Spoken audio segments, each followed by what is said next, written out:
This is my fidget bolt, and I've seen some people having problems with it spinning freely, especially if you're printing with matte or just normal PLA.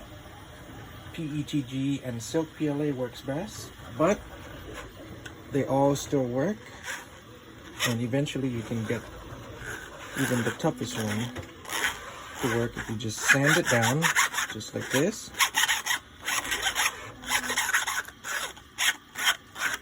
And then add some Skateboard Bearing Oil. I like to use this brand by Bones. Just add a little bit to the threads, and then I drop it on the floor. And then I spread the oil out. And it works perfectly. If you're interested in the commercial license of this file, you could find it on my Cults 3D page. Thanks for watching.